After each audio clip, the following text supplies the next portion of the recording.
just want to thank everybody for being here. We're excited today. I think we're going to do some good work together. We've got a lot of good companies, a lot of good brain power here. Even though it's a couple hours, I think it's actually going to go pretty quickly. And so just to kind of set the stage a little bit, I'm sure people ask you all the time, and I get asked all the time, you know, what's something that keeps you awake at night? And these statistics here about the population projections going out to 2040 just really stick with me. It's something that I think about probably on a daily basis, worry about in terms of, you know, how are we going to grow when most of our population growth is in the 55 and older, where they're kind of at the tail end of things. And so this isn't unique to Walworth County, probably even the whole nation, but certainly regionally it's something that we're working on. And so part of our mission at WCEDA, and I should back up because not everybody knows me, I'm sorry. I'm Derek with Walworth County Economic Development Alliance. We go by WCEDA. I'm the executive director. Got a great staff here. They really help pull all this together. But that's one of our missions at WCEDA is to work on, you know, what can we do in terms of workforce development and help keep that in front of our businesses, help tap some of our partners and other resources and bring that to the local business community. So, you know, just something that really I think about a lot, and how are we going to, you know, attract new people, younger people here? How are we going to retain people and you know, be able to grow and attract other businesses? So I think at this point we're going to just take a little poll. If you could pull out your phone on the table top there, there's a little QR code, but we're just going to get a poll right now in terms of the group, and if you're hiring, if so, is it more, you know, for the entry-level workers or executive, or maybe you're not hiring, but we just kind of want to get a sense of the pulse of the group here. And I guess while you're doing that, you know, I would say what we're really trying to accomplish today is a number of things, but we really want to hear from the group. We want to share some things with you, but we want you to share as well. So we've got some activities interspersed here. We want some feedback. Hopefully at the end we'll get some feedback even about either stuff that you heard here or challenges that we didn't cover, something we missed, or even something that we're looking for. We have a lot of great partners in the room, and some of them you'll hear from today. So I guess this isn't a big surprise, but just kind of good to know. So I think you can keep that open too, right? Oh yeah. Yeah. So we can, if you need to flash forward with that, but so just give it a second to get to the next slide there.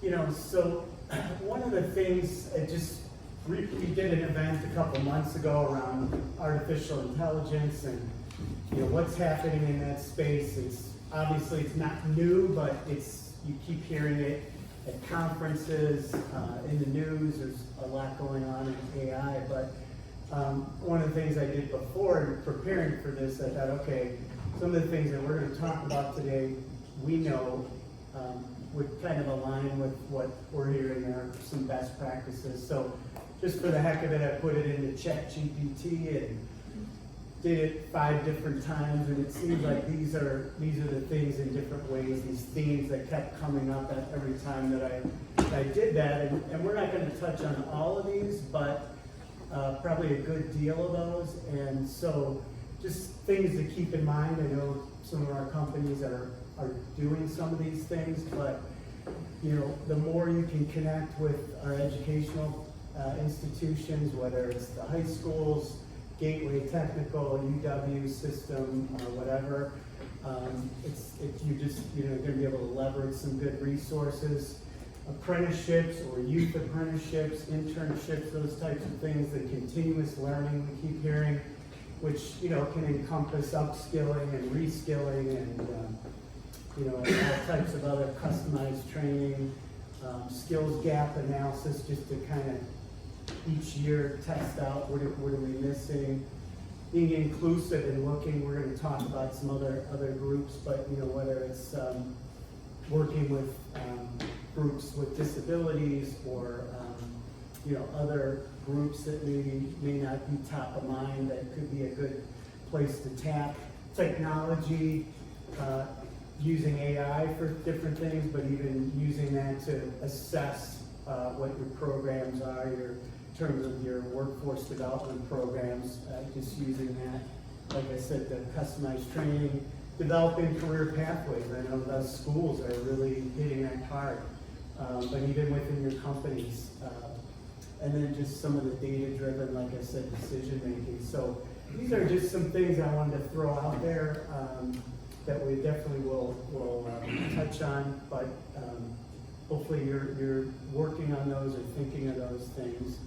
And like I said, if you could go to the next slide, what we're really going to try to do today, and if you go ahead, I think I did touch on that, we're hoping that what you're going to take away from this is just kind of thinking about your business culture and what you can do to maybe enhance what you're doing. I hope you'll hear from our guest speaker and some of the others here, and just some of the table work that we're going to do, some good ideas there.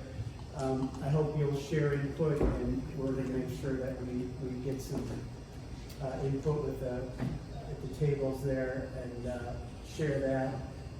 You'll hear from a couple of our panels here about some local practical resources. Hopefully you'll be able to, if you're not already, take advantage. If you are, take advantage of that more.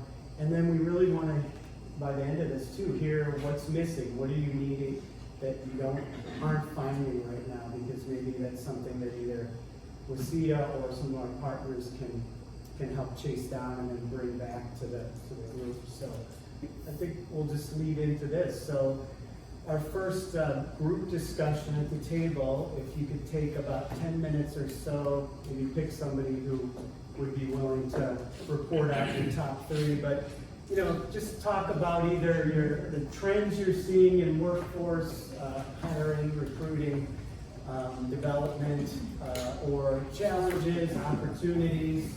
You could focus on one of those, all 3, 2, whatever, but just, you know, list off real quickly what some of those things are, and then try to, I'll give you about 10 minutes, so probably at about 8:30 we'll say. If we could finish, then we'll just report out and record that. I'm just going to probably start maybe with Chris, with your table there. If you could just give us maybe 3, you know, that you have written down. One of the things I'll say is that we're going to keep the sheets, and then we'll just compile these, and we'll get that out to everyone after, so you can see, you know, what everybody. I mean, you'll hear it from everybody, but then as a way to get back. So, anyways, I'm sorry. Go ahead, Chris. Basically, one of the trends that we talked about at our table is the ability to connect with any adult or youth apprenticeship program. That's been a trend. Local postings, or what we use in our school district is a jobs board, because the challenge is getting away from those large scale platforms like Indeed. I know as a school district, we have found that there's so much spam and stuff. Like, I don't know if I'd send my 19-year-old college student to it. It feels icky to me. I'm just saying. But we've talked about how that has been a challenge, because sometimes almost like robots will apply, and it's not even really somebody who shows up. Some of the skill deficits that are coming into the workforce, critical thinking, problem solving, noticing a trend of tell me what to do versus a self-starter. And then opportunities are upskilling, technical colleges, universities, and high schools being open for business. And then really marketing. I think one quote at our table was not giving out a participation trophy, but actually celebrating the success of tangible outcomes. So that's us. Great, no, thank you. The next table there, if you wouldn't mind, somebody give us a report out. Jeff? Sure. Yeah, I'm sorry. Similar discussion to table 3 over here. The challenge that we kind of centered in on is this continuing widening gap that's turning into a chasm of the semi-skilled specialist work in all industries. So your welder to your phlebotomist and everything in between, with the silver tsunami that accompanies that, meaning that people are aging out. These certain positions are not attractive to those that do want to work, those that are self-starters. They're not being attractive to these positions, particularly if there's a ramping up piece to it, where there's required education of a 1 to 2 year program, etc. So that continues to be the gap. And so that's kind of where our conversation really centered on, is that semi-skilled specialist position that's not attractive, and as attractive as it used to be. It used to be like an entry level position that could move up. You could move up through companies, depending on what the industry is, whether it's manufacturing and healthcare and everything in between. But it's becoming less attractive. And so less attractive, talent shortage equals disaster. Great, no, thank you. I guess the next table over, Lisa. I think we're going to hear a lot of the same themes. Okay, well, and yeah, if there's just something unique about it or different that you don't have to repeat. So our table obviously talked about the lack of skills as well, and the impact that it has on succession planning, the lack of training overall, and the opportunity within that then is to revamp the recruiting and training process from within. So I know Amanda had talked about maybe hiring someone who focuses just on training. But that's not been done yet. So these are opportunities, and again, that creates a whole other level of challenge as well. One thing that I haven't heard said is our employees are just not showing up. They're not showing up for interviews. They're not showing up for the first day. They're not being consistent in their attendance. So, again, I think the revamping of recruiting and training, the training that happens within the business, and then the last challenge that we talked about was competitive wages.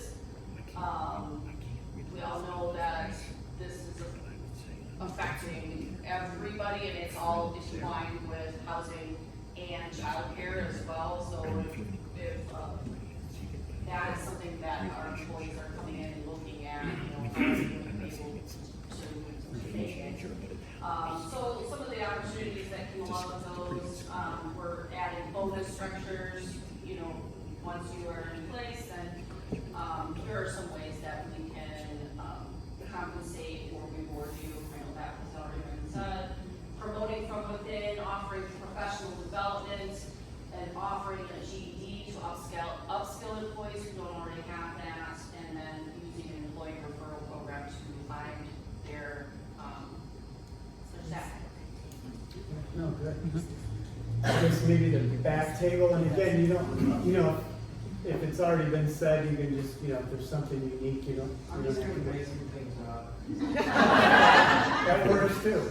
Well, I think, so we're skills creating, so our challenge is available employees right now that are already journeymen or already have their licenses.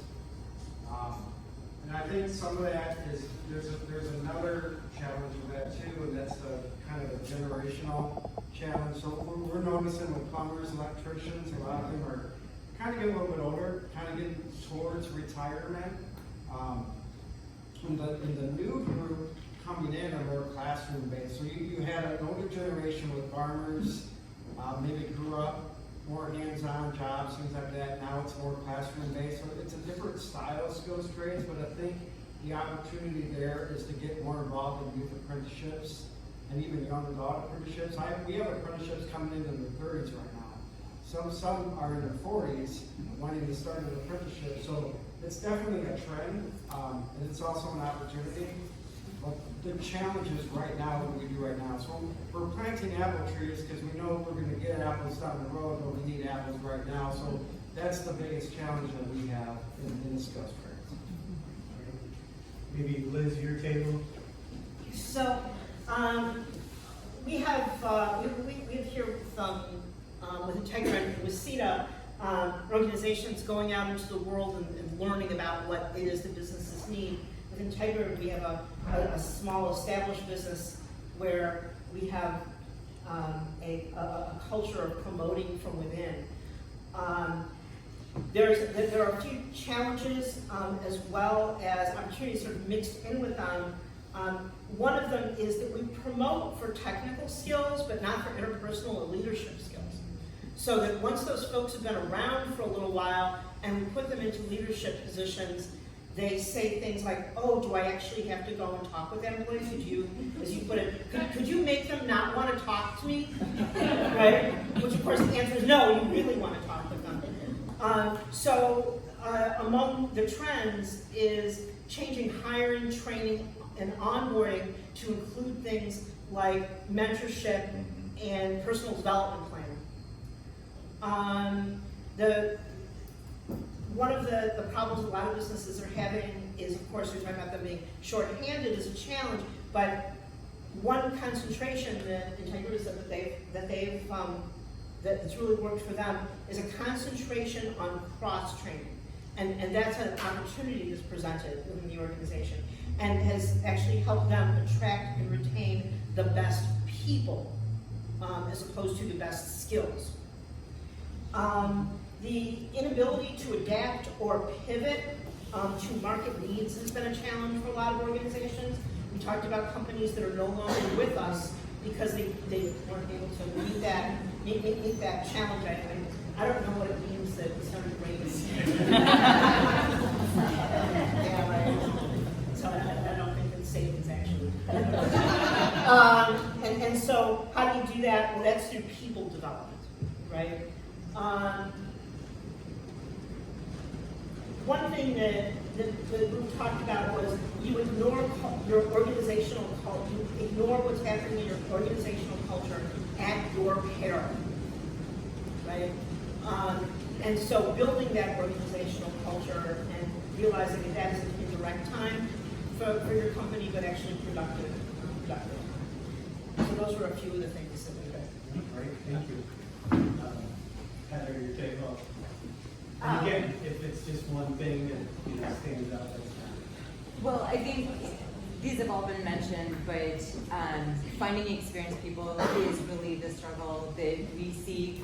And that is a credit to the schools because they're doing a great job with youth apprenticeship and skills training and getting students educated on different career pathways and getting them loosely prepared for them. But then finding those experienced people, and with that, you know, we did talk about pay and how you get those people that have a little bit more experience. But what we're seeing is the other benefits, the things that you just can't compete with when you're talking about skilled trades, right? Like you have to be at work. So you can't work remote, you can't have unlimited PTO, you can't do some of these things that a tech company or whatever else could do because it just doesn't match with getting the work done. So.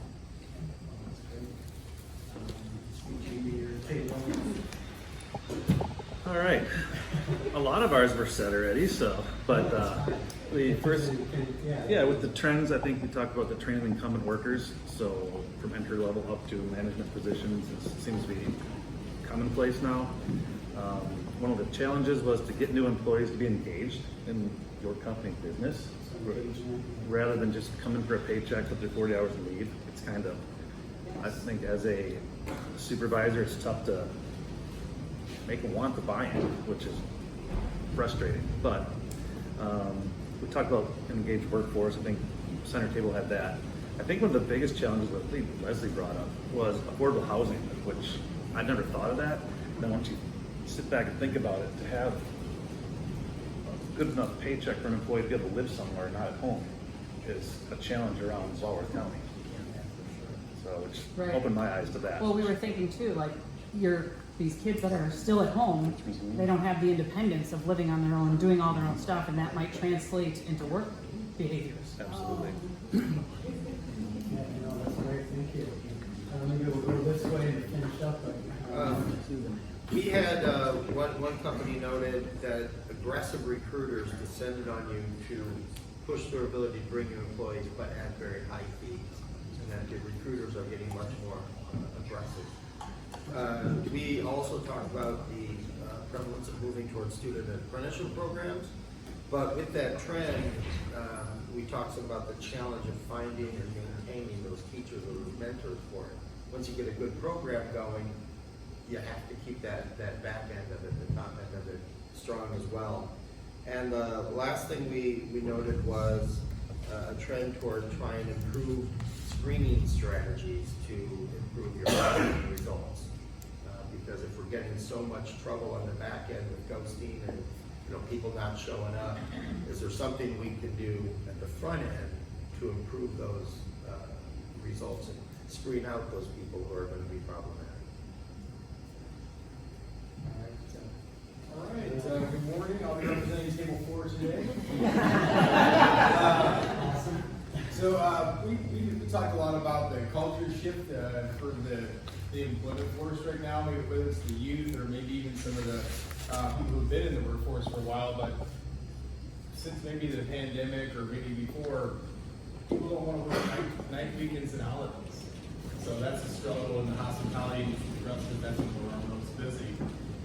We saw a trend in hiring more third-party labor, which comes at a cost to all of us on the bottom line.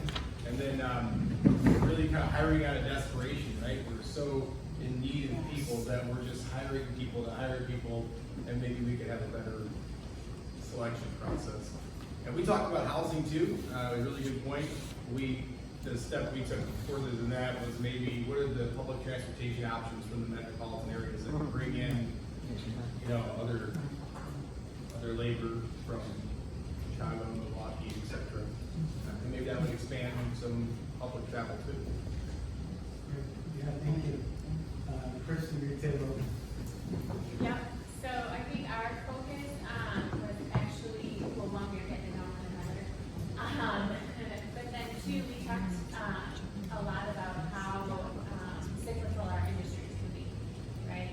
And so right now in manufacturing, which is what all of us are in, we're seeing a lull as opposed to, especially in this area of recreationally, hospitality, right? You guys are really starting to make a lot.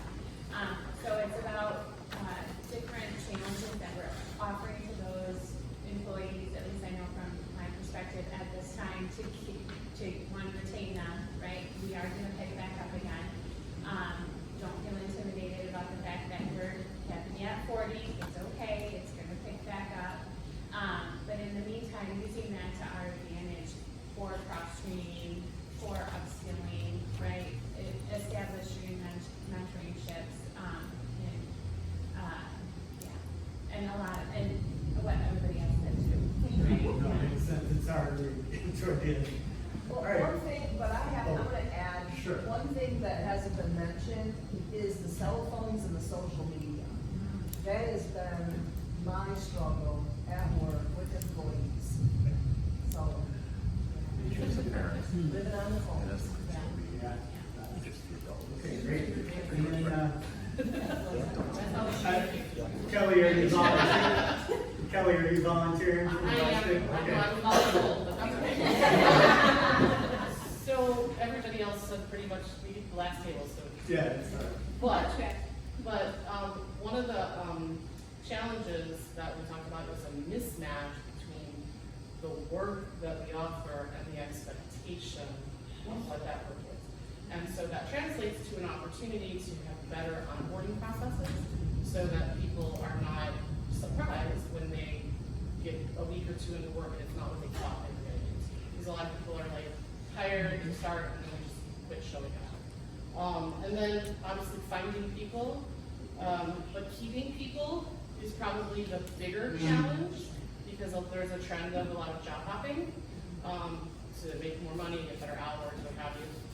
So really talking about meeting some of the basic needs of the staff, like child care accommodations, and really focusing on a culture match when you're recruited to make sure that you're hiring people that are matching your culture, because people are trainable, but if they don't match the culture, they tend to leave.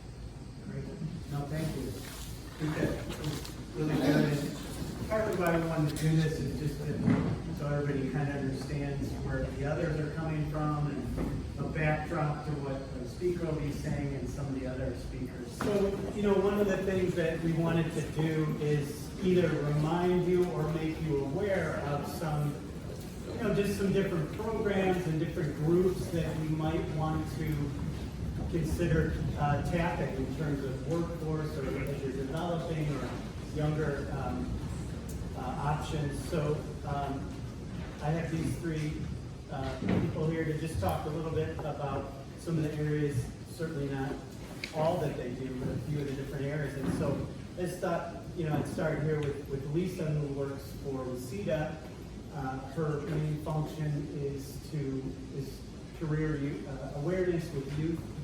And so, you know, Lisa, I just want you to talk a little bit about what you're trying to do in terms of work experiences, and you've got a couple different levels and why that's important. I know a lot of you know Lisa and may be working with her in varying degrees, but could you just, you know, talk about why we're doing some of these things and how they, a couple different levels that you're working on fit together?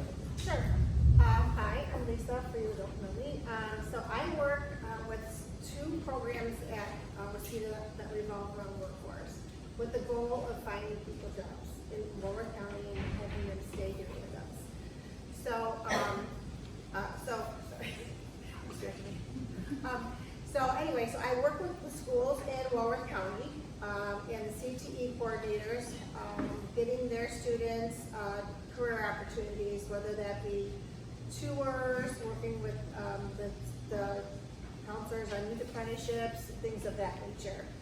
So the schools will reach out to me saying, we've got students that are interested in this, can you help me find an experience for them? Or if a class has 20 students and they all need to do an opportunity in order to graduate from that class, I find that for them as well. I also, we just started a new program this year. It's just rolling out a Career Connect model that is on our website, and it's kind of a calendar, so to say, where businesses can go on there and put opportunities that they are interested in offering to the students. It's a brief application. It says how long you would like to do it, how many students, if there's a dress code, and what time of year and time of day is best, and then they can fill out on that calendar the opportunity they want to present to the students, and then we reach out to the students along with the CTE coordinators to know these opportunities are available, and they can sign up for them, and the students can go on those opportunities. So that's kind of something new that we're working on, and the Manufacturing Alliance I work with is a program that gets our manufacturers together and share best practices, and they get a chance to tour the different manufacturing facilities in Lower County. It's something that a lot of people don't know. I've never been in another, organization in our area, so they get to hear about the history and, of the business and network. So it's kind of No, that's perfect. And then next, Judy Newcomer. So Judy works in our same building there with Wallace County. We're all like right together. Yeah, and we're great partners, but Judy has one role, but then she works with a number of other departments, and I'd asked Judy here, just again, some of you may know what the Job Center, so the Wallace County Job Center is based on the Gateway Technical College campus in Elkhorn, as are we.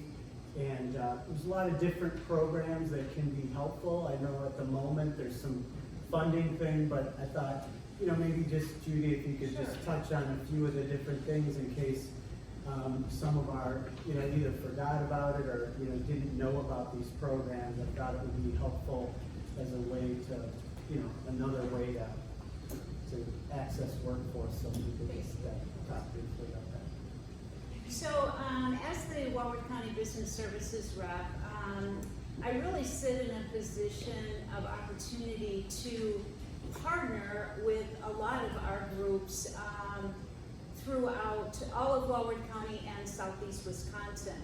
And I think that is groups that employers should be looking at for other opportunities of where to find employees. such things as DVR. That is actually within our same building that all of us are in. The Department of Corrections, DOC, is the big one that we're finding. They have needs there, they have people, and if you're a company that is open to second chances, then perhaps there's employees there that you could utilize. Veterans, the vets are a great source of, job seekers that are out there and need to find work. So that's another group.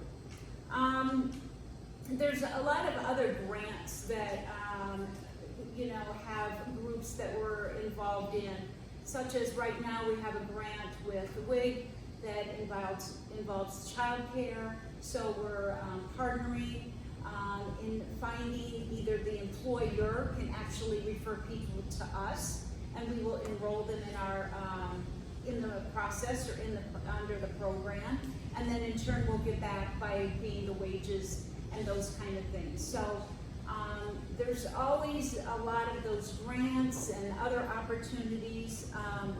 WIO is one that I directly work with, that's supporting adults, youth, and dislocated workers in education and through work experience. So the program that for work experience in Warwick County, I named YUP, which is a cool YUP, which is Young Employment Adults Program. And that's simply that, 18 to 24-year-olds that are enrolled under WIOA. We will partner them in a career path with another employer. The benefit to the employer is we pay everything. We pay the wages, unemployment, workman's comp. Essentially, they're our employee. You're just being the benefit of having them do the work for you. I kind of like to think of it as drive before you buy. Our hope is that it's your next best employee that you find, and of course, after they work a time, it doesn't go on forever, but it's a good chunk of time that we actually pay for. If there's other things that they need, maybe they need steel-toed shoes, they need certain clothing, we offer gas cards. So we do a lot of supportive services to those youth in helping them also get to your workplace. The other thing of other sources that I guess I always feel pretty passionate about mentioning is your own backyard. The employees within your staff. I think they're really your best assets and your best cheerleaders to promote people coming into your organization. I think that's key, and I think a lot of times we forget about that. Whether it's in referral programs of bonuses or just having them so excited about working for you that it's contagious that they're out there talking about, and that people are asking, where do you work? So I guess reminding of that. Recruiting, we talked about recruiting through colleges and the high school is huge. Even the thought about reaching out to past employees through your HR department. Maybe they either left on good terms for one reason or another, or they were passed over for one reason or another, but perhaps even looking back at them and seeing that there is a new role, a different role, that maybe they'll be a good fit in. So those are kind of some of my ideas. Well, that's good. Not that you have to remember all the programs, but I can help you find them, yeah. connect with them. I'm the bridge, Exactly, she's been great. So thank you, Judy. And then, Chris Trottier he's the director of school to work programs for Elkhorn Area School District. Been a just really great leader in getting, businesses and schools connected and working with other schools, and really been great to work with Chris, and a lot of different things that he's working on. But I asked him to talk about a few different things, the work that he's doing to build youth apprenticeships across the county, and then jobs board that kind of aligns with that. And then even I know we had discussions about, you know, other groups that businesses should be looking at that might be children or, you know, students with disabilities and some other things. So I just asked Chris if you could just briefly talk about a few of those things. Yeah, so thanks for having me. You know, I look around the room and I'm very fortunate that our school district and our Walworth County school districts have relationships with many of you in here. And that's really, that developing those strategic partnerships and relationships is what I do. That's really my goal. Whether it's an employer visit at CCI or Wisconsin Oven, or a YA at Adams and Swiss Tech, or it's visiting Walworth County, whatever, that's what we do. And before I get going, I know we talked about, you know, the first activity we went through was strengths, challenges, and opportunities. You know, let me just eliminate some traditional perspectives that I hear about our kids right now in our schools. Number one, we are teaching the trades. I hear it all the time. Well, I don't know why those schools don't teach the trades. Back in the day when I had vocational ed, we teach the trades. Okay, that's number one. Number two, this generation does want to work. Number three, as a parent of a 19 and a 14-year-old, these kids' cell phone use is no different than every teacher I stood in front of as adults. So it's an issue across our country with every generation. My dad can't get off his phone and he's 80, all right? So, you know, I can't even say okay boomer to him. It's not even fun. So anyways, okay. So in my interactions with employers, and you know, I served as a high school principal in 2 districts. Prior to this, my most recent was in Elkhorn, and then moved into this kind of strategic partnership school to work position. Everybody wants an easy button, right? We all want an easy button. I do. What my role in working collaboratively with my colleagues at Delavan and Whitewater and East Troy and Williams Bay and Bigfoot, what I really have found is we are doing our best to give you an easier button. Okay, so when you hit the easier button, what do you have? Number one, we are aggressively pursuing youth apprenticeships and industry certifications for all kids. Youth apprenticeship is for juniors and seniors. It's through the Department of Workforce Development. Kids need to work 450 hours in a particular pathway and take a related course, which is 1 high school or 3 college credits. Check. I just gave you YAs in 30 seconds, okay? Currently, on average, in our county, we've had anywhere between 113 to 115 employers take advantage of that program. As a county, it'd be great to see 125 to 130. Elkhorn has traditionally toggled between right around 75 YAs. So out of a graduating class of 500, you're looking at about, you know, maybe just under 15%-ish. I was a math major, I can't do it right now, okay? But that doesn't limit, that's not the number of kids who are working. Okay, we have numerous kids who can also do internships. And we call those local internships with kids who are working who maybe they're not ready for the rigor and intensity of a youth apprenticeship, but they still want to work. We will give credit for that. In our school district, a youth apprenticeship is equivalent to your most highest level advanced placement course. We weight it the same way, and that's our culture. Okay, we have 250 kids going through a welding program every year. We have 200 kids going through a state-of-the-art, cutting-edge manufacturing facility. We have 150 kids going through autos. We have 100 kids in HOSA, which is the Health Occupation Student Agency or group. I think I butchered that acronym. And they compete internationally in our top 5 in the country. We have partnerships with Lake Lawn where they employ 5 kids every year who have varying disabilities and are earning credits. We're announcing a partnership with Aurora to employ 4 more. We're meeting we have, you know, so there's opportunity. So what, if you're not familiar with us, what's the easier button? I'm gonna give it to you. 1, grab my card and just call. 2, if you're closer to Williams Bay, Bigfoot, Delavan, Lake Geneva, and you're like, who do I contact? Just call. We work together. We have no agenda other than getting our kids skills and jobs. That's it. That's it. That's it. I don't have any other agenda. I wish I did, maybe. I'd probably make a little bit more, I don't know, but I don't. And how do you do that? I have a simple, almost easy button for you. We partnered up with multiple school districts. Some Superior Crane works with our friends Jim and Dustin at Muskego and McGuanago. Yeah, okay. Waukesha School District, Oconomowoc, Delavan, Berlin, or Waterford, Whitewater. We offer a free, it's called the Wisconsin Jobs Board.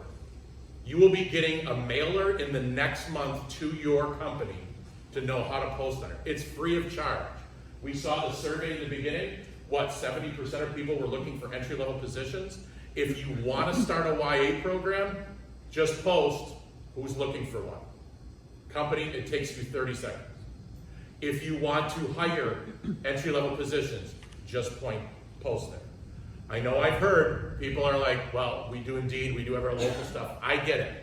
And can it pull from your system? Yes. But then we get all the other stuff in there that's not entry level. I know Lisa has been helping local companies to do that. If we really want to employ and eradicate the talent issue in our county, I truly and firmly believe that this is one good strategy. We can do that because when schools know, we respond quickly. And I'll close with this. Last year, 2 local employers had welding vacancies. Neither of them knew we had 250 kids going through a welding program. We've had 2 kids graduate with associate's degree in welding in the last 2 years. One has just got hired on. I'm going to do a shout out whether they're here or not. SPX Flow. She's female. She's starting off at $26 an hour. She just spoke at the national conference in Milwaukee and was in front of 900 adults. And she's a better public speaker than 90% of adults. We had another student 2 years ago from our school district who was working for a petroleum company out west and making 6 figures.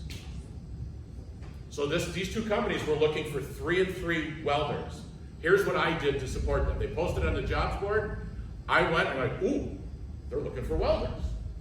So I then said, well, let me go to my school system. I ran a report of every kid who took Welding 2, Welding 3, and Gateway's welding program. I got 125 kids. I pushed them into a system. I sent an email and a text message in 1 minute about all those companies. You know how many responses we got in 24 hours? 25. And it was the second week in July. So what I'm saying is that's an easier button. It's not easy, but it's easier. So we are open for business. Our schools are great. And we also meet together once every 2 months, once a month, our point of contacts in the school districts. So if you ever want to get on an agenda, just ask. Email me, can I get an agenda? Sure. Save us from talking. So, all right, so yeah, but if you have any questions, see me. We'll be around, and I appreciate your time, and thanks, Derek. Yeah, no, I just want to bring that to your attention. I'm sure you've heard of that. Some of you are working. Sometimes there's a little bit of a stumble, where we have some issues, but the more that we can Not that I'm aware of. The more that we can do that, and even with some pre-activities where the kids are job shadowing and things like that, that's helping them prepare them better for a more of a successful youth apprenticeship or internship, or it could just be a part-time job, summer job, whatever, but we're really trying to work collectively, and it's been a great partnership to get more of that going so we can help all of our businesses start to fill the pipeline with younger people and get them interested in local careers. And just one other thing, from an easier button standpoint, from that lens, I think the biggest challenge our kids have and we as schools have is just the getting employers, I know HR people are busy, to respond to us and kids. And that gets kids frustrated pretty quick. So if you're looking, we're quite persistent. I know everybody wants everything now, I get it, but just be mindful of that. That's an area where I know our schools have talked about, not only within our county, but also regionally and nationally. So just, I'm not casting any dispersions. I'm just saying it's real, and I know you're busy and everybody's busy. Yeah, Christy. Chris, can you give us, or do you have any data on what they say when they come into the workplace for generational training for us? So I get it, like, Bob, that's, 65, like, I know they want to work. I completely agree with you. I know they do. What information can you feed to us that we can help give our workforce to train them generationally? It's okay. Yeah, I think one of the things that I heard from a really smart person who'll probably be speaking after me said that creating a culture of make sure your organization is a learning organization where people are embracing training. Like, for example, I had a YA this fall, hardest working kid I've ever seen. He's a union pile driver working for Michael's. He hasn't even hit 18 and a half. He's making $26.85 an hour. Hardest working kid I know. And he didn't make it at a local manufacturer, and it's not Swiss Tech. But one of the issues was there were concerns because as he was trying to hone his employability skills, manage time, learn to adult, right? The other employees were frustrated because he wasn't being held at the same standard as his colleagues. He's different. And wrapping your mind around that is part of the organizational change to support kids coming in. The other thing that I have seen, not recently, but more like right around pre-COVID, was these kids have very little judgment about anybody else. And if they're with a generation that, enjoyed, what was the movie with Clint Eastwood, where he had the car? I forgot what it is. Gran Torino, very good. I was going to say El Camino. Don't answer. Yeah, but like that, like a generation watches that movie and says, "That was me," right? My kids are appalled at that, right? That you would use those ethnic terms so loosely and laugh about them. And I think sometimes our politic bleeds into our employers, and that is tough for kids. And our kids do need, they have, their parents have been very invested in their lives, right? I think the best generational difference to talk about kids is my parents thought a park was a place where kids went and played. This generation of parents think that's where pedophiles are, right? How many people would allow their kid to walk down to the bus a quarter mile nowadays? Oh, I don't know. You can just see everybody getting anxious, right? I mean, my dad walked through snow up a hill and got a right? Didn't have his phone on, but he does now on Snapchat. Think about that for a second. Greatest generation, my butt. No, so, but yeah, I mean, I think that's the best feedback. Does that make sense, Christy? Yeah, and I think, I know you know some of that, but I think it's important to hear that. Great, no, I appreciate, thank you for, again, just kind of want to either reacquaint you or make sure you're aware of some great resources here. I have a question that I know the answer to, but I wanted to put it out there anyway. Oh, sure. Everybody's talked about that you can't find workers, times are tough, existing staff is at the end of their ropes. So why would employers engage in some of these experiences that don't produce immediate results like like a job, not a YA because that actually is work, but like company tours or teacher tours or job shadows or things like that. What's the benefit to employers for taking the time and resources to do that stuff? Yeah, well, we're trying to build a pipeline for one thing. We're trying to keep our kids in Walworth County. We're trying to help them figure out what they want to do in their life. They could say, yes, I want to be a dental assistant, let's say, and they go in a dental office and, no, that's not what I want to do. We're trying to educate them on the opportunities available to them, and they can eliminate it, or they can say, yes, that's what I want to do. It's just educating our youth and being part of the whole process of, getting them either into college or not into college. To your point, Leslie, I can only say, like, the companies that do that have less challenges finding talent. Well, presumably they're making the connection early, right? So Yeah. not only are you introducing your company to the next generation of workers, you're introducing the industry and the fact that, hey, it does exist in Walworth County. You don't have to leave after school. Right. Whether or not they go to 4-year or not, if they have a connection in Walworth County, they're likely to stay around. And like Lisa said, potentially not just learn what they want to do, but learn what they don't want to do, versus finding out, after you've gone through an onboarding process and hired them. And Yeah, I don't know. I mean, I know that if you hit 300, you're in the Hall of Fame in Major League Baseball.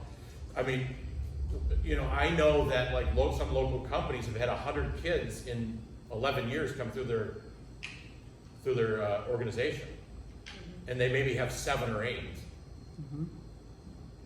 But they always are attracting, potential talent.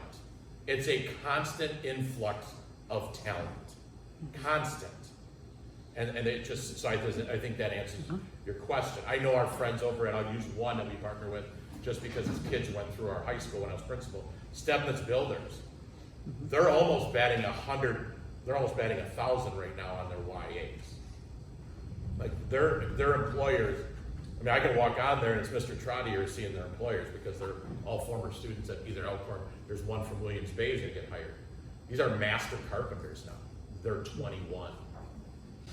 And also, I think the experience is that the students go in, they can tell their friends, oh my, I just toured this really cool place, you may totally love it, if you want to go to Mr. Trottier or call Lisa over at WCEDA and get yourself an experience there. It was awesome what they do there. So it's also sharing. Free marketing. Yeah. Well, because I think we've all figured out that these people your potential employees aren't out there hiding. For the longest time, I think I just kept hearing that. Where are the people? Where are they hiding? Where? And whether it was kids who were in their basement on their phone, that's not the case. I think everyone's begun to finally get that through, that what we have in workforce, the people that we have and what we have is what we have. Nobody's hiding, nobody's out there. Our workforce has so diminished that that's why I'm saying we have to utilize all these other tools and groups in order to maintain what you need to staff your company. So that's why I'm talking about even other groups, with ones with disabilities, veterans, Department of Corrections. Maybe none of that was a part of your culture or your thought, but guess what? It needs to be, perhaps. Because if you're not finding enough people, then you need to spread the net wider, I guess is what I think the other reason too, to Leslie's question, is kids don't know what they don't know. Right? True. I mean, right now, when I take kids to manufacturing facilities, what do they think?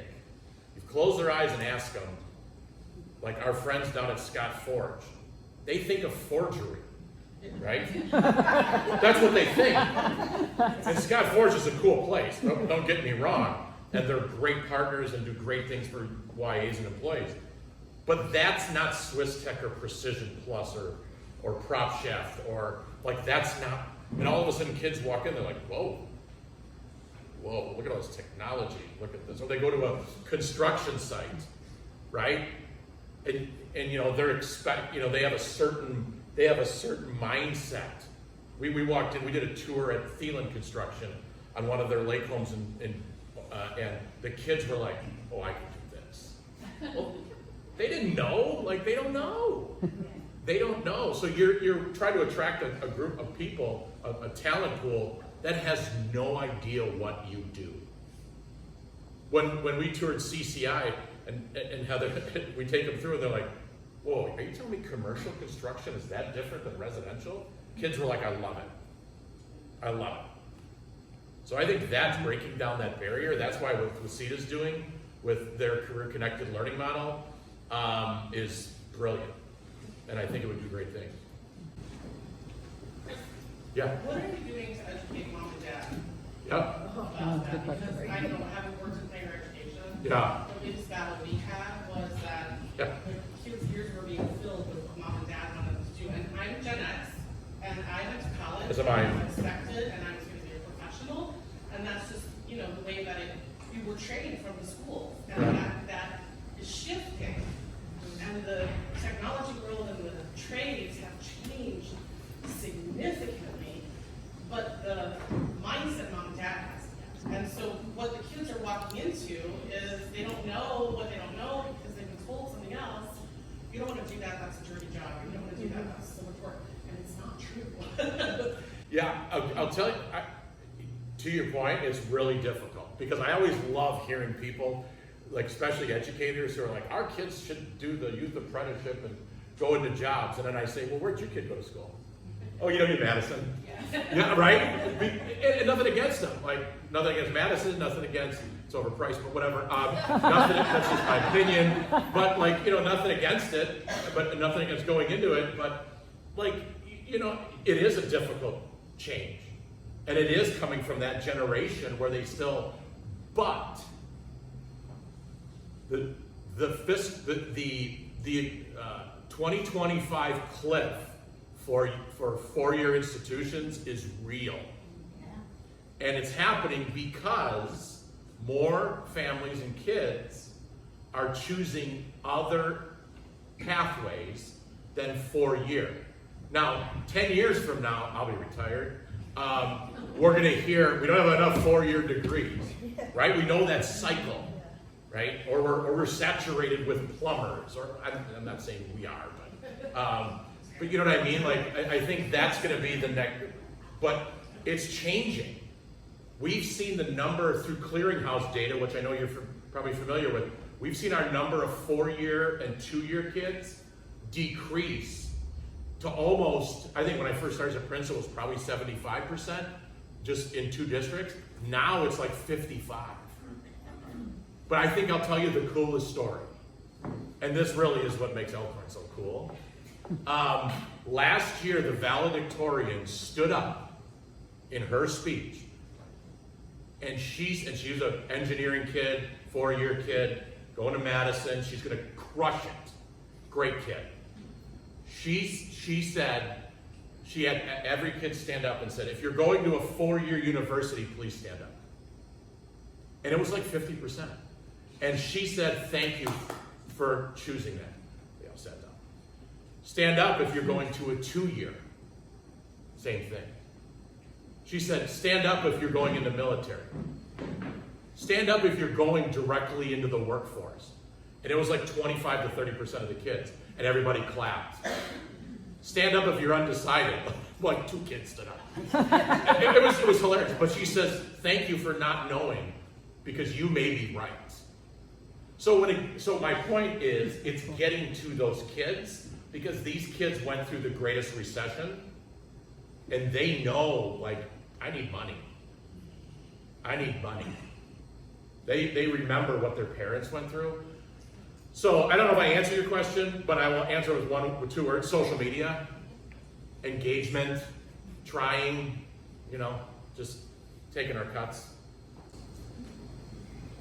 My question is, going back to that first slide about the population growth, and you're talking about all of these students that are going through these programs and they're doing great things, which is awesome. And you mentioned on a handful that are staying local and or going elsewhere. Where do you see the bulk of them?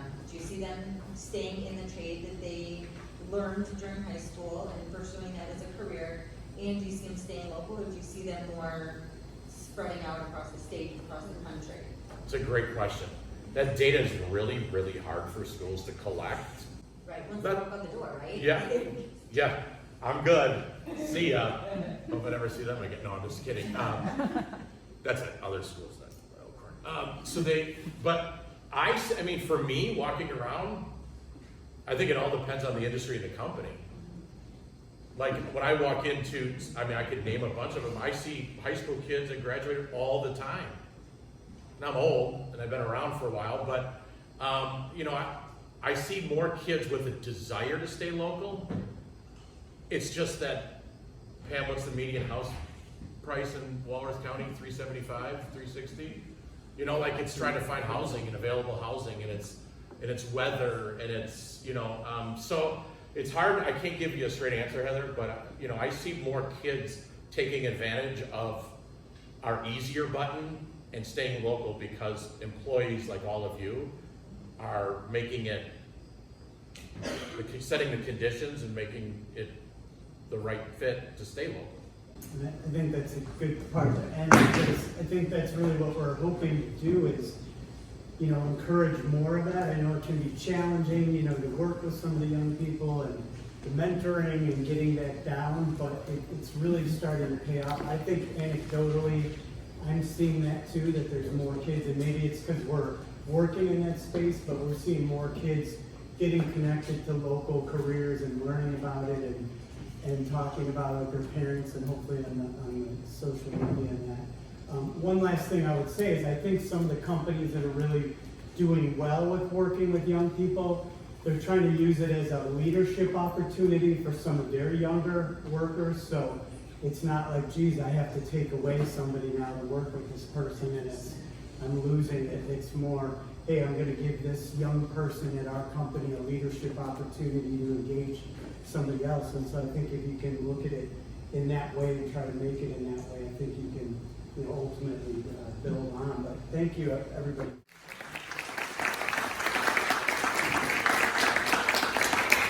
And so, you know, we were trying to think about, a lot of times you may have a guest speaker that speaks first, but as we were talking through it, we just thought, hey, it might be good to brainstorm at the table, just kind of get up what people are working with, the challenges, trends, that kind of thing, get it out in the open, have a panel talk about some of the things that we're doing with the young people as a little bit of a backdrop. And I talked with our guest speaker about that and just said, you know, I know you have your preset presentation, but you know, maybe hearing some of that too, you can touch on that. So, you know, I want to really thank our guest speaker, Michaelene Healy, who is the lead instructor and director of what they're calling the Superior Crane Corporation University innovative program that they're doing, and just really happy and grateful that you're here to speak with us, because I think,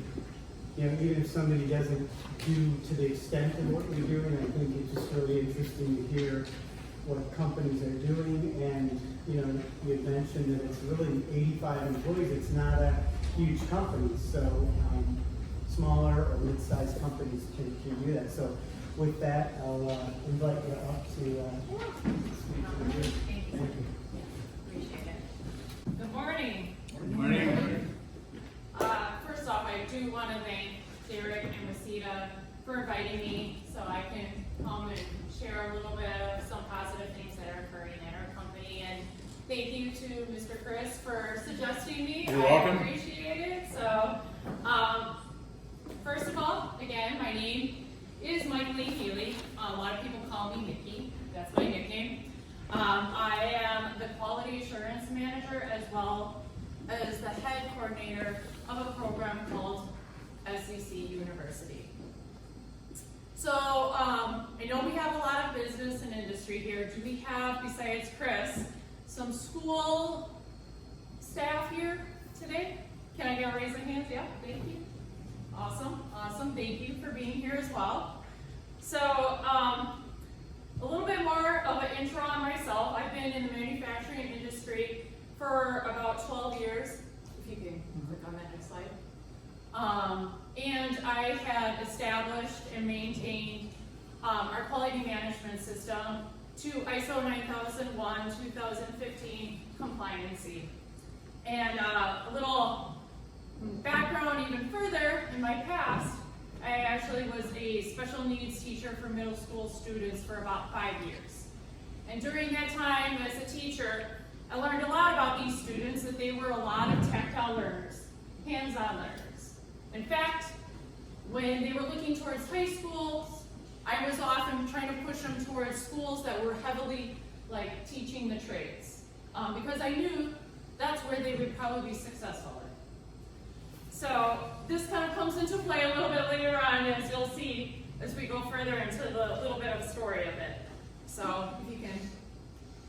So a little bit about our business, Superior Crane Corporation. We are an overhead material handling equipment manufacturer. That is an example of that crane, of some of the parts that we make in-house. Our origins stem back all the way to the 1950s. We are a small family business of about 85 employees. So from what I'm guessing and what Derek even said, I'm in the right realm right now. Here, this is my people, so hopefully we can connect. So we have a lot of the industrial trades at our facility and processes. So we have things such as painting, processing, engineering, welding, fabrication, machining, servicing, electrical. I think I got them all. We have all of these processes all under one roof. And so why we created this program to begin with is similar to what you guys probably are here for today. Was we were very frustrated, again, looking for those right personnel, that right candidate to come walking through that door. Just, it's not going to happen, right? As well as, like many businesses, we saw the majority of our personnel looking into retirement. I was just telling somebody earlier this morning, in 1 year, we lost like over half of our management team, either due to death or to retiring. So a lot of it was unplanned and we were scrambling. It was very hard. Majority of our crane knowledge actually comes through that hands-on training, as well as, speaking to the students, showing them, doing a lot of that job shadowing. If you have noticed, there's no crane building classes in colleges, tech schools, any of that available. So besides that, we also had really talented candidates walking through our door, and they had great skills, but had no character skills. You know who those are, because I heard you just saying it this morning. Those ones that didn't show up on time, that had anger management issues, couldn't even work with anybody else. They had to work individually, all by themselves. We actually had to let those candidates go and cut our ties with them, because you know what, we couldn't deal with that. We could find somebody who had no skills, but had that motivation. If we could find that person, that's what we're looking for, right? We can teach anybody. So that's where this whole idea came from. And how it started was about 5 years ago when my management team went down to Texas to visit a supplier. As they were visiting the supplier, they noticed the younger generation in their workforce, and it was abundant. So they talked to them, kind of asking them some questions on how they got this young workforce to, be a part of this, and they said they had started a feeder program for their employees. So now, when my management team came back from Texas, and knowing my background, guess what they decided to do? They gave me a new project. They said, hey, we want you to create a new program and curriculum for us, just like this. Unfortunately, that supplier did not give us like their curriculum. They told my management team, you gotta figure it out, which is where I came in. So, if you can, oh, sorry, I missed a couple of one more. No, you can go ahead. Oh, you going? Yeah. So, our curriculum is set up as the following. So we're learning the trades that are available at our shop. A lot of hands-on and a lot of job shadowing. We also talk about the importance of American-made products and that American pride craftsmanship. We also talk about life and character skills. Yes, we talk about the showing up on time, And when you show up at 7 o'clock, when you're supposed to be in class or at your spot where you're supposed to be on the floor. Not punching in, not walking in the parking lot, none of that. We also talk about teamwork, listening, talking to supervisors, importance of arriving on time and attendance, financial skills, how to live without debt, how to avoid debt, how to budget, as well as how to plan for your retirement. Oftentimes when I bring that up to the students, they're like, I'm like 18, 17 years old, are you kidding me, lady? Like, I'm not even thinking about this right now. But oftentimes I tell them, the sooner you start planning this, the sooner you can decide when you want to retire. Not when your company retires, not when I tell you to retire, not when the government tells you to retire. It's when you want to retire. And all of a sudden, I get them. Then they're like, okay, you got my interest.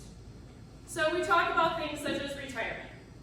About 3 years ago, our first class had started. It was 4 gentlemen. They spent their work days, can you hit that? I keep on forgetting about that. I'm sorry. They spent their work days out on the production floor, as well as our offices, learning about all of our processes. They do a rotation those first couple of weeks of every single area so they understand that flow of how we get to our final finished product. Their typical school day looks like the following. So from 7 to 9:30 a.m., they would be job shadowing. From 10 to 1, they would be performing maintenance duties. These are often in those areas. It could be cleaning beams. It could be inspecting equipment. It could be inspecting parts. It could be getting things cleaned up, getting ready. It could be scanning. It could be doing the lawn. It could be copying. It would be all of those following. From 1 to 3, they would spend time in the classroom with me. And that's where we would go through those character life skills, as well as those financial skills and the American craftsmanship skills. So from 3 to 3:30, we would review the day. I would receive feedback from them. From that feedback, I would be able to go back to my supervisors, my team leads, and even my management team of maybe even how we can improve our program, or even they can improve their department, or accommodate to that student and make it a little bit better.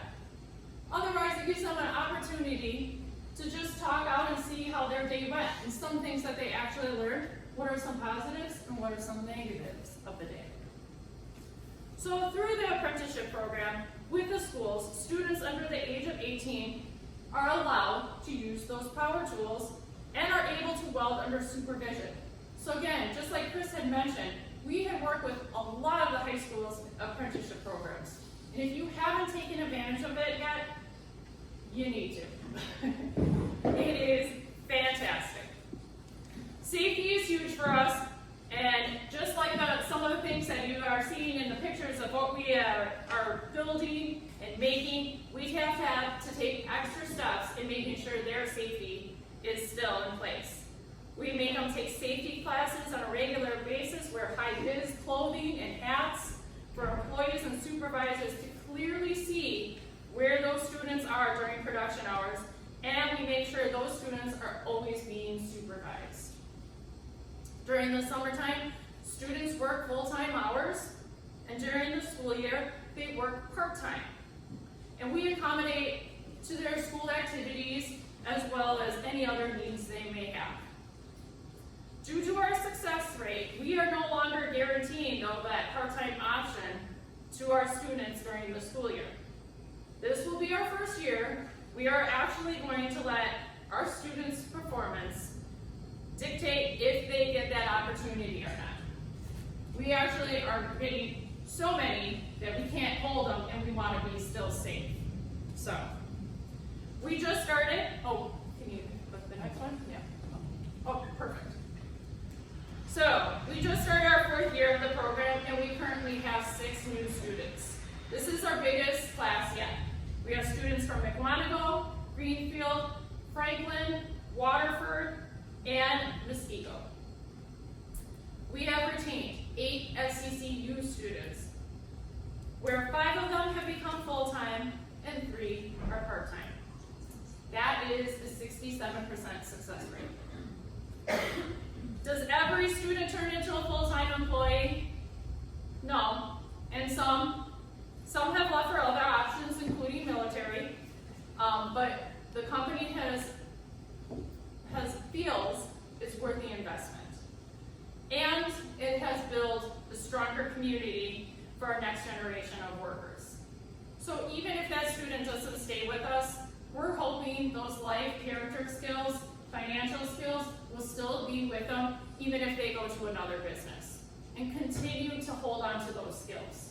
If anything, they got a cool, heavy workbook that they get to take with them, that they can set to the side. The investment, you definitely need your team leadership to be a part of it. They need to have that buy-in, as well as your fellow coworkers and employees. They are the ones that have that knowledge.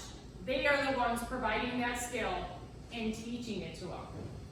And some things that we are doing is doing that mentorship of setting them up with a certain employee so that they can take them under that wing and kind of build them up. If they have even further questions about school or anything else, these kids look towards that. It's a great program for that.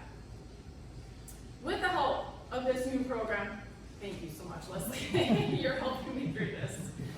I keep forgetting. With the help of this new program, we have also built great relationships with the local Waukesha and Milwaukee high schools. And in all reality, when we first started, we just focused on Waukesha, just because of our location and that. And we didn't even think students would travel as far from Milwaukee to come out to us. And in fact, we found out this year that that was not the case. So we are now going to kind of expand our area to go even further out to Milwaukee, because we've had a lot of students responding to it and very much interested in it as well. We also have great relationships with our local technical schools, including Waukesha WCTC, MATC, and Gateway. All 3 of those technical schools, fabulous. As well as we have made some great connections with local businesses that share our same passion in building that next generation of workers. Another program that I highly suggest you look into is a program called Craftsmen with Character. The owner, Dave Hatay, he is the owner of Edgerton here, and he is trying to build a program and has been very successful in Edgerton as well as Beloit in creating a program where it allows several local businesses, where giving students that opportunity to visit and to actually participate, job shadow at these local businesses, as well as learning character skills. We are going to be a part of that in Waukesha, but he is still continuing building that program in many counties. So I highly recommend you touch base with him as well. It's another opportunity or something else that you can look into. So some of the benefits this program can do for you, for the industry, is creating those good habits with those employees right from the start. Not getting them where they already have those bad habits, right? Teaching the next generation the trades and those skills while you have the knowledge still available at your workforce. We had a gentleman, this guy used to play semi-pro football. He was very intimidating, if you could think of that, like a semi-pro football player, the size he was. And he was a machinist, and he did manual machining. And we had such a hard time finding a kid that was interested in manual machining in that younger generation, except for one kid we found at Muskego High School. The kid just loved it. And we partnered him up, and I couldn't tell you who was more excited. It was Frank or the kid.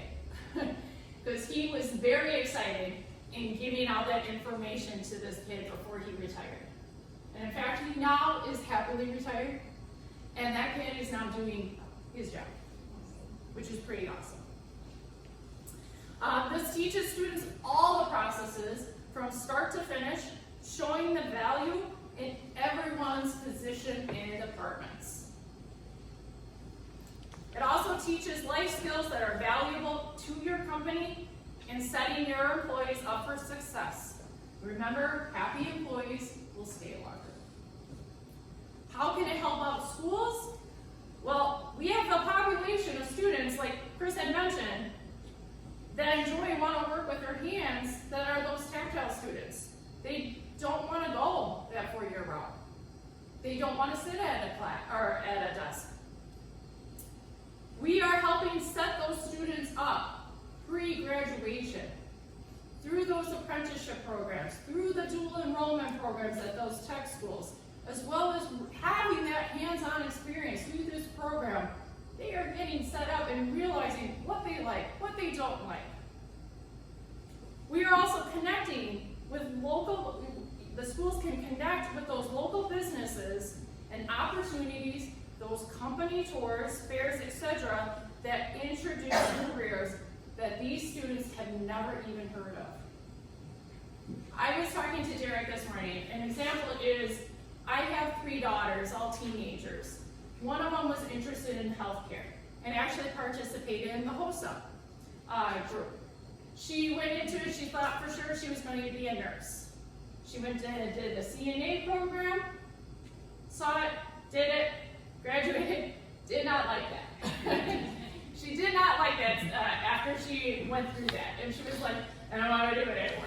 And I was like, well, that's okay. But there's other stuff in the medical field that's out there. Like, don't just think it's just doctor or nurse, doctor or nurse. There's more in the medical field, administration, pharmaceutical, radiology, therapy. There's so much more. And they do have a great program at HOSA where they offer those opportunities and showing those students. But you might have a job at your facility that you are currently trying to fill in right now that's hard for them to like wrap their head around, like that job exists, until they come and they see it for themselves and they're like, I could do that. I would like to do that. Yeah, that's great. That's great. I've had SCC-U students that came in saying, I want to just do machining and welding, machining and welding. He came in and he did not like it.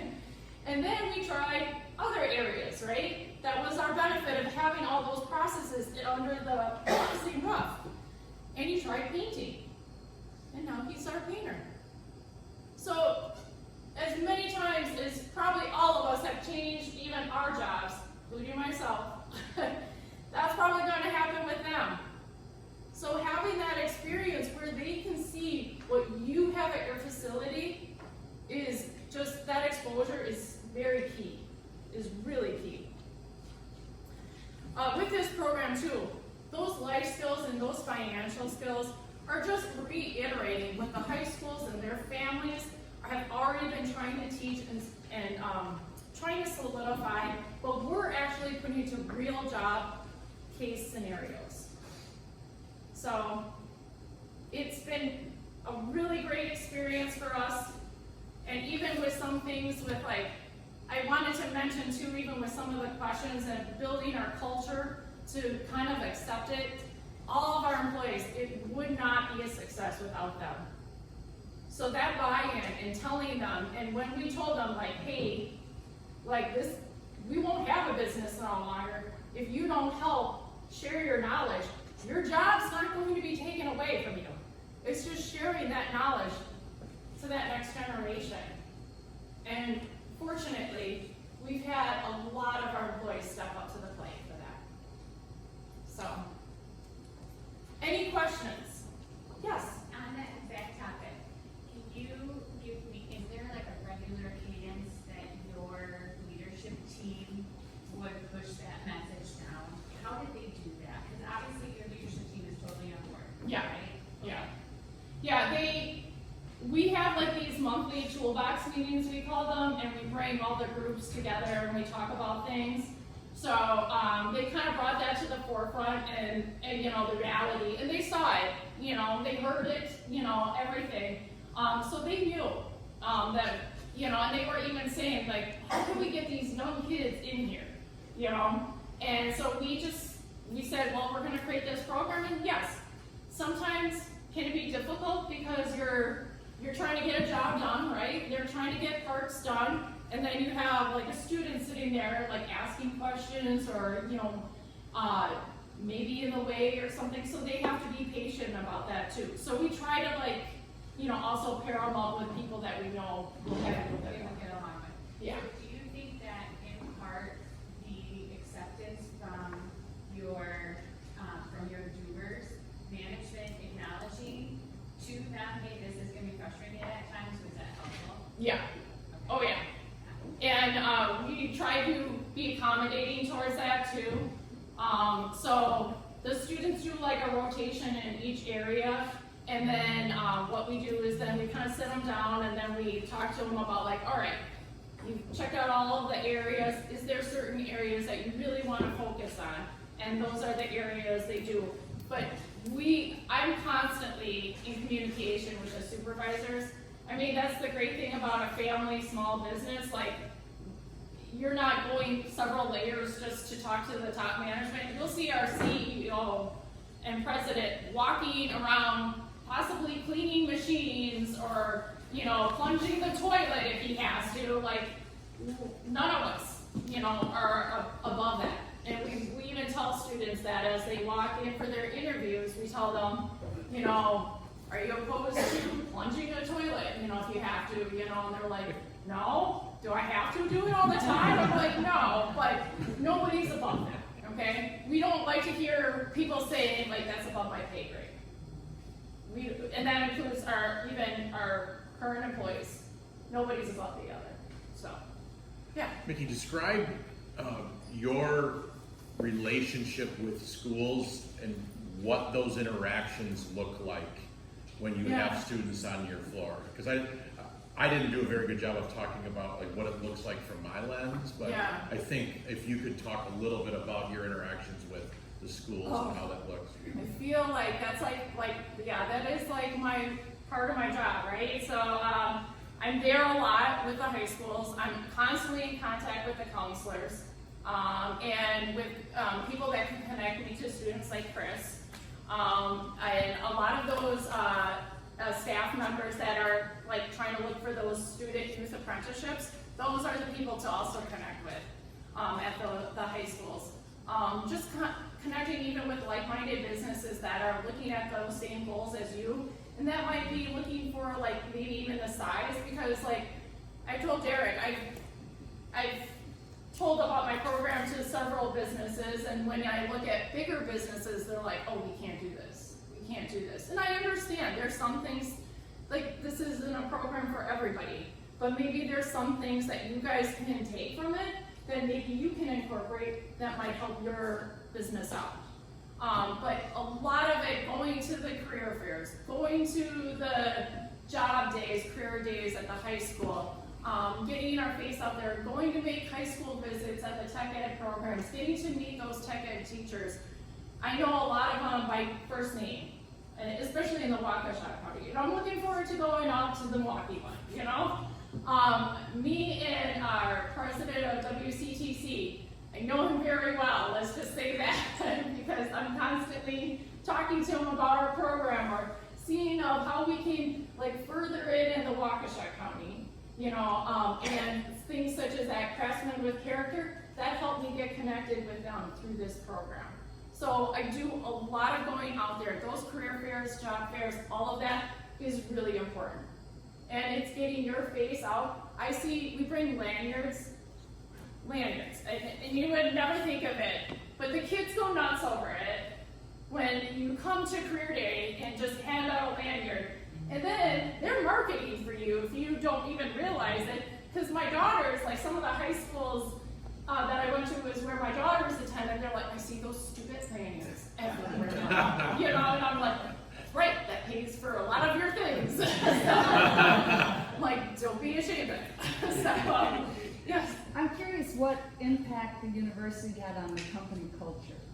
I think it went for the positive. And in fact, we were talking about the culture and that. So something we kind of started this year, I know this sounds silly, but every month we have, the company provides a luncheon or something like that, so, or lunch for all the employees and that. And I can't tell you how many comments we have received about that luncheon. And just like, that is so great, you know? And I'm like, it's just a lunch, you know? But they love it. And we try to make it different. And then we also have like holiday parties in January. And that's our time where we acknowledge the years of service, we call them.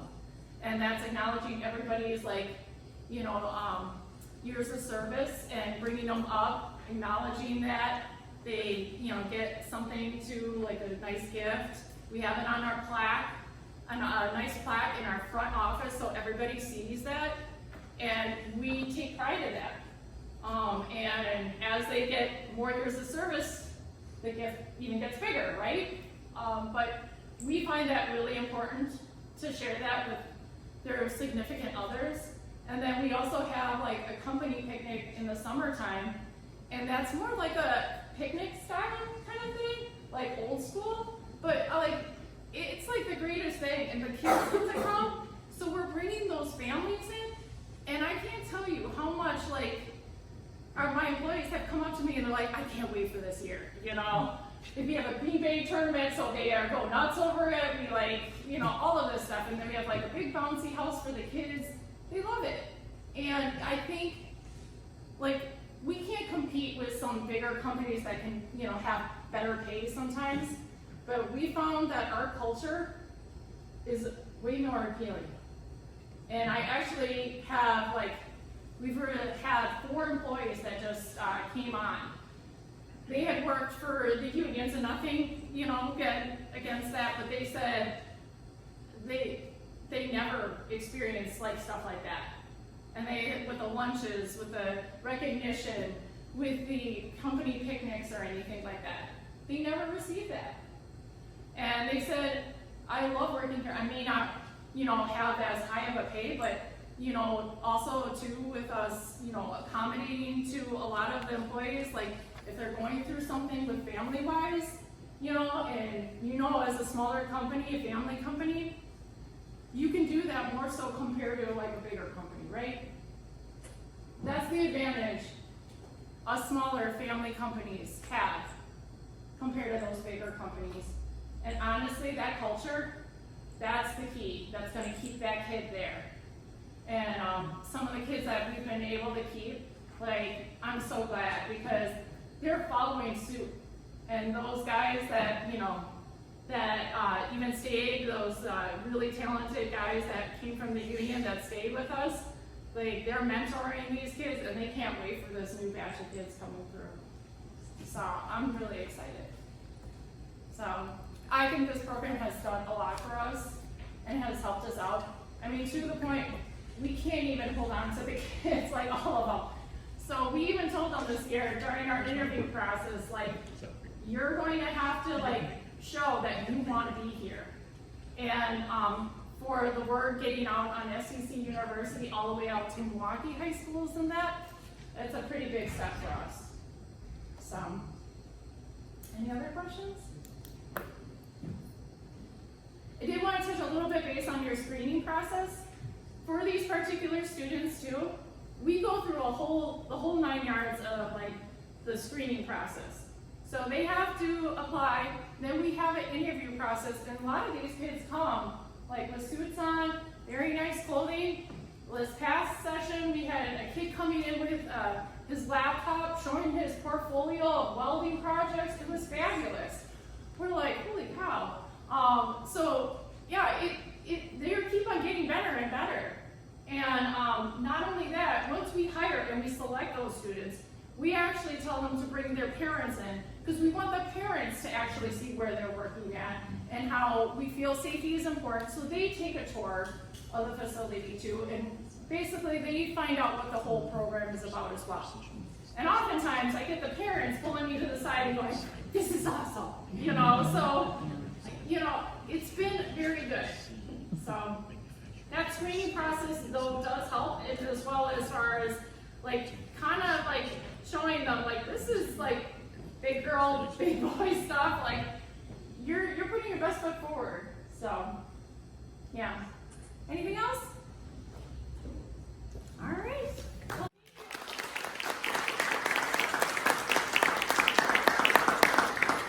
Thank you so much. All right, well, it's Michaelene or? Yeah, Michaelene. I'm Yeah, sorry, that's I think okay. that's it. It's fine. Thank you for doing that and just being able. I think it's always inspiring to hear another story and success story of what's happening and around general area and some success. It sounds like because you're willing to share that some of our attendees had questions about your program, you'd be willing to do that. So, of course. okay, so because I think sometimes people think, well, I don't know if I can get to that extent, but I like this or that. So I think that can be helpful. Yeah. So great, thank you again. Appreciate you speaking to the group and sharing a few minutes to do that. I think we're gonna.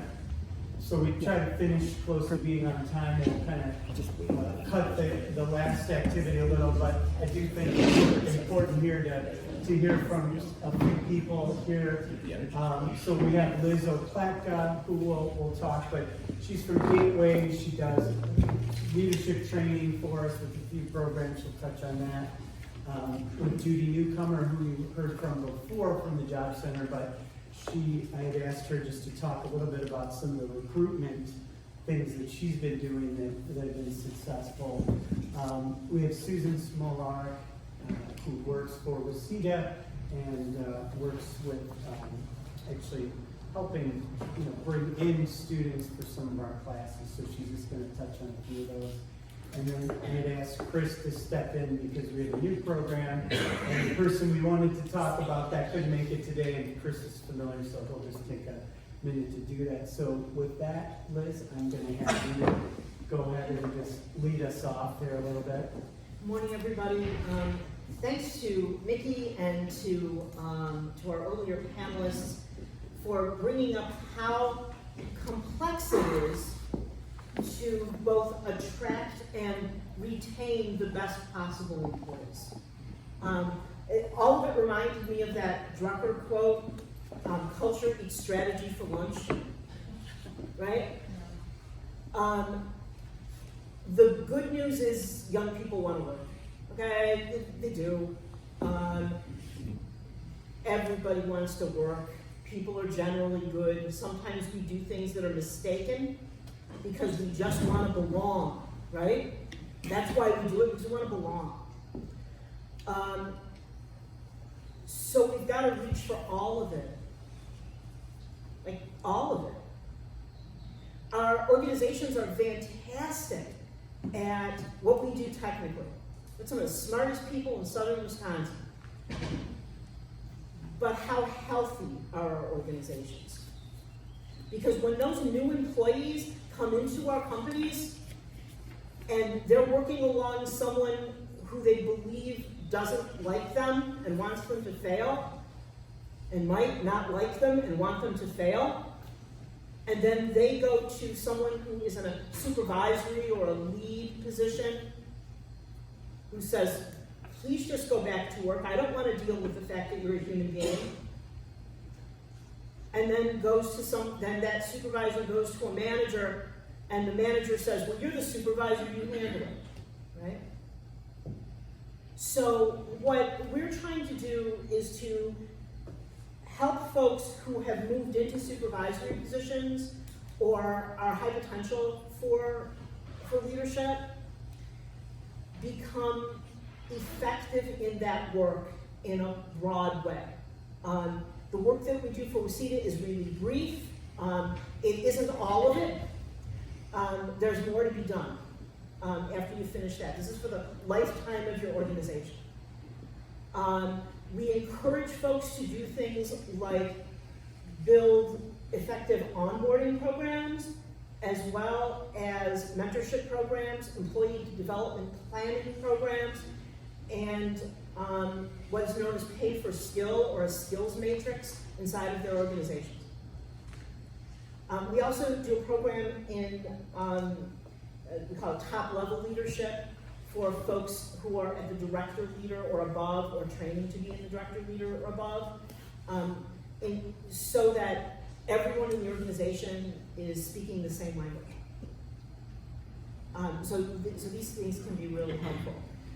One of the things I can tell you for sure that we're doing right now that's really effective is we're helping organizations build mentorship programs as part of a complete journey for employees. And that means training peer mentors in how people learn and how to teach others.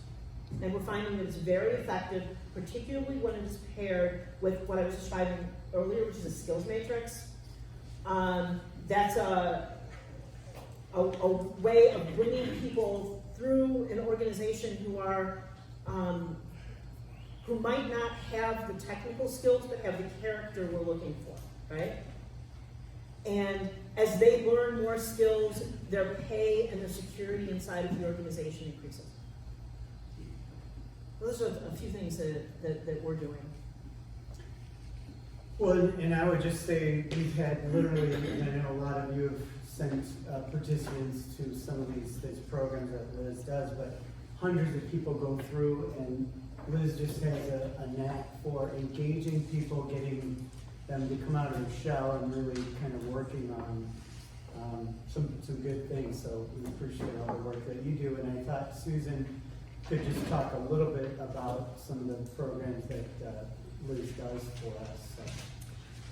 Hello, my name is Susan Smolarek, and I'm responsible for selling the education classes that WCEDA offers.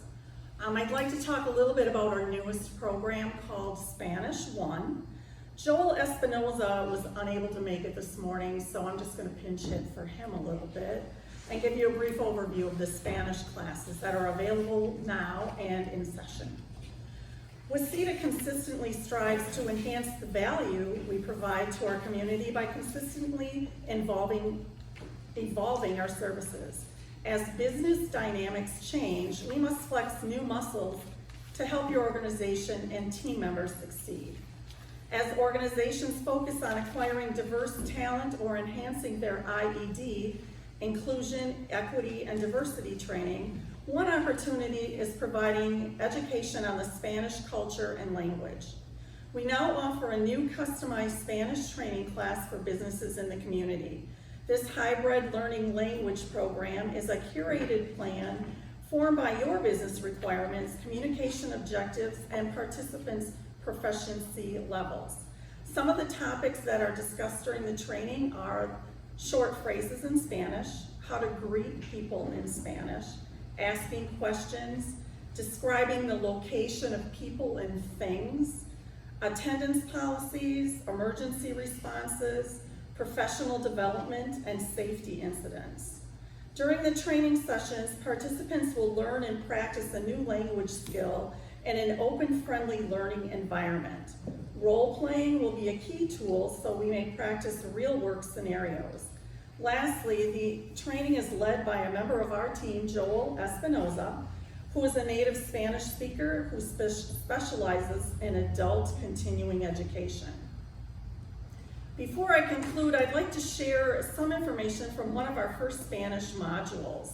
I'd just like to read a little note from Chuck Knoll, who is the plant human resources manager of Birdseye, an Integra company. Chuck Knoll is the plant human resources manager and was unable to be with us, but he did send his thoughts, and I'd like to read those to you today. I encourage any facility that has a need for their English-speaking staff to learn Spanish to improve the communication between their leadership and employees to contact WCEDA and customize a curriculum for their needs. We are in week 5 of our 12-week course, and our leaders are not only enjoying the classes, but are putting their newfound knowledge to work as soon as they walk out of the class. Our leaders are telling time, wishing their employees a good night, a good weekend, and asking how their family's doing. This has improved communication and engagement of our Spanish-speaking population, so they feel more a part of the teams that they work with, and that their supervisors at least have some information and interest in trying to improve communication with them. Our 12-class course has 5 in-person classes at our facility and 7 sessions in Zoom. Joel does a great job both in person and virtually, getting the students to interact with him and each other in Spanish. Susan, Leslie, and Joel are easy to work with and do what they say they're going to do to support the class. He also mentioned if you would like further information on how this might work for your company, he'd be happy to speak with you. And I do have his information for you as well. All of our programs, we do have the pamphlets in the back on the back table. If you'd like information that's specific to one of our programs, hand me your business card. I'll be happy to send you the information and we can talk further upon it. I would just say too, I think that's a good example, and partly why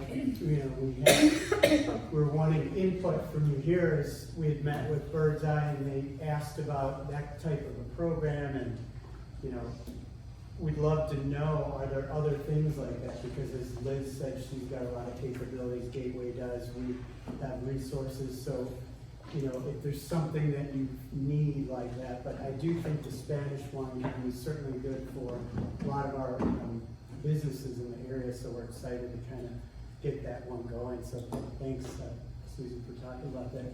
Elizabeth, I have to apologize. I forgot to introduce you, but Elizabeth Erickson is with an agency called Higher Expectations. Great workforce partner, and I'd asked her just to come here. She and Lisa are working together on a program that's essentially a high school diploma experience-based equivalency program, and I just thought it'd be nice for people to know if you have anyone working at your facilities that doesn't have a high school diploma and they have a lot of experience, they don't have really the desire to go back into a GED, they might find this program interesting, and it may help them advance in the company. So Elizabeth, if you could just take a minute to describe that, I'd appreciate it. Absolutely. So there's 2 different versions of this program. One's available through Gateway. It's called the HSCD 509 program, and what it was created for was folks who aren't great at testing. The GED was something they were never going to pass, even if they studied endlessly for it. It's a competency-based program, so you do coursework, you finish the coursework, you attend your classes. There's 2 versions, so there's one available at Gateway, and that is one that you can take different classes for and sort of at your own pace. And then there's one through the YWCA, which is an accelerated program. You have to have higher test scores to enter that accelerated program in math and English. We're piloting in Racine a competency-based testing to test in instead of taking the TABE test, which is the math and English testing. You do a competency-based course to show that you have the skills to be in the accelerated program through the YWCA. Similar to what other folks have learned, one of the things that's great about the YWCA program is it fully supports students. One thing we've been learning is that a lot of the students who enter those programs are cycle breakers in their families. They might be the first people in their families to earn a high school, and they need more support because they're encountering challenges that their family can't support them through.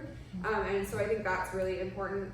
We've also been learning the importance of incentivizing participation in that program. Often the opportunity cost to invest in yourself is really high. You're not taking overtime at work, maybe you need childcare, maybe you need to think differently about how you're feeding your children, all of those things. And so the city of Racine incentivized the program. You get a certain amount of scholarship and enroll. They found out where a lot of people were dropping out of the program and incentivizing at that point, and then at the end of the program. Compared to other communities, we're at 78%. We have an 89% retention and graduation in the city of Racine with that program. So that's working really well. And then the last thing is just the trust building being really important. If you can find folks who have already gone through a program and have them talk to folks about it. But also, if you have a cool and exciting program, Often people think it's too good to be true, and so if there is any miscommunication between employees talking about the program and what's available on website and what's on social media and what's on flyers, if there's something that's a discrepancy, people who are already mistrusting systems will flag that immediately and not want, like, have their guard up in participating in the program in any way. And so that's been a lesson that we've learned throughout the way. What we're working with Lisa on is getting more folks in Walworth into that program. We're scaling it across the 3 counties, Racine, Kenosha, and Walworth, and then also continuously improving the program. So if you have folks who are interested in participating and Lisa's learning about barriers they have to participating, we have some funding available to work to eliminate those barriers, because we know that the barriers that exist in Woolworth might be different than in Racine or Kenosha. So wanting to make sure we're being flexible as we're scaling the program up this way. This is such a wonderful program. I referred some folks from Continental Plastic to this program, maybe a year or 2 ago. And one of the cool things about it was that those employees felt really connected to the company after that they felt as though the company cared deeply for them. And I think that really matters. Great. Yeah, no, thank you for talking about that, and I think it's a great program. And you know, as we're trying to tap every resource, we just want to make sure that you either know about these or are reminded, because it is tough to recruit and retain. And so I asked Judy to come up again too, because Judy will talk, and she'll do recruitment specifically for individual companies. And Judy, you're a rock star. I mean, you've had some really good success with it. It's free service. I mean, even any of these things like through WCEDA and Gateway, I mean, it's very reduced. We're nonprofit, Gateway subsidized through the state. They're very reasonably cost programs. I feel like, you know, we want to make sure that you guys are utilizing it, especially because we do have some good talent that's, you know, doing it. So, but Judy, yeah, if you could just take a minute to talk about what you've seen, like why some of these have been successful in your opinion, and something to think about for some of you out there, and maybe, you know, you may want to work with Judy on doing some recruitments for some specific jobs. So.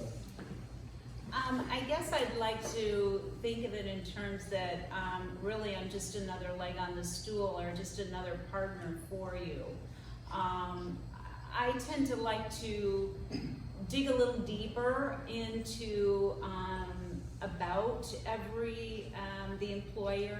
So my goal is often to find out what makes your company unique, that somebody's going to come to work for you versus somebody else. And what I often see is, because I'm an outside looking in, I can see things that perhaps you hadn't thought of.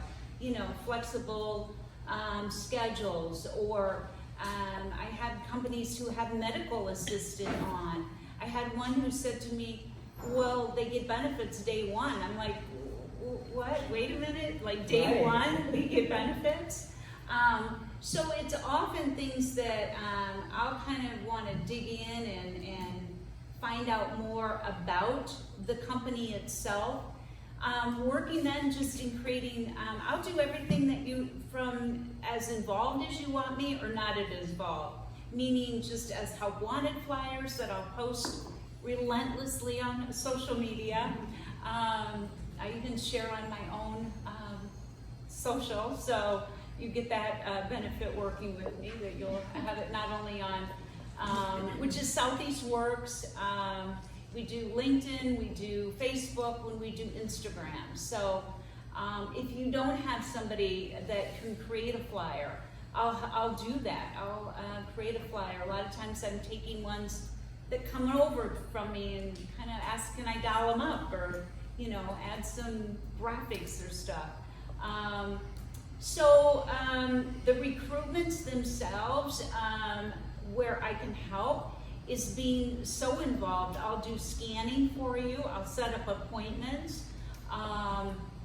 You know, and we have had it. You know, it's not that everyone is successful. A lot of it's the industry. There are things that I say we have to have enough time to promote something. I get it. People say to me, well, Judy, can we just do it next week? And I'm like, well, it's Wednesday, you know. Next week is already almost next week to me. So that's one of the bigger things, is allowing enough time to promote something. I'm pretty encouraging to say we have to put wages on there. Without, we're not going to get many results. But I've got a lot of tricks and bells that I hope help. I'll have even calls coming to me or texting. I think we have to, I've learned that you have to offer in texting for them to set up an appointment or contact someone. So it's an option to you. My cards are in the back. Please feel free to reach out, even find out just how much or how little we can partner together. Again, all my services are at no cost, so it's kind of a win-win. Judy, I know you can't guarantee that, but just like a couple of your ones that have been successful, I was pretty, I mean, it was amazing actually how many that you got, and actually good quality, because you said you do the screening for some of them too. So again, you can't guarantee that for everybody, but if you could just maybe one or two that, well, like how many that you got, just so. In mentioning names even, sure. I've done a lot with Andy's Candies in Delavan, and almost to the point where the last few that I did, I had to go, oh wait, I need to have supportive staff here. I can't do this all by myself. Like over 450 responses, you know, from one flyer. Again, I take that time, and they were like, well, we don't know what to put on there, Judy. And I'm like, well, everybody knows those little green mints, so we have to make sure we got the little green mints on there. So it's just things like that that I think of. I'll do all the old school. I've even posted on, I have about over 30 some stops within kind of the tripod of Darien, Delavan, Lake Geneva, Williams Bay, Elkhorn, and Elkhorn, that I will literally go and make printed copies like old school. And I do it because when I ask them, well, where did you hear about the event? They're like, well, I saw it in the laundromat. I'm like, okay, there you go, gotta keep that one going. So, you know, you guys don't have time to do that, I get it. And so that's where I can come in and partner. But yeah, I mean, a lot of responses, a lot of good quality, because I'm asking questions, and not something so deep, but you know, can you stand? Can you speak English? I mean, things that the company needed. Can you stand for 8 hours?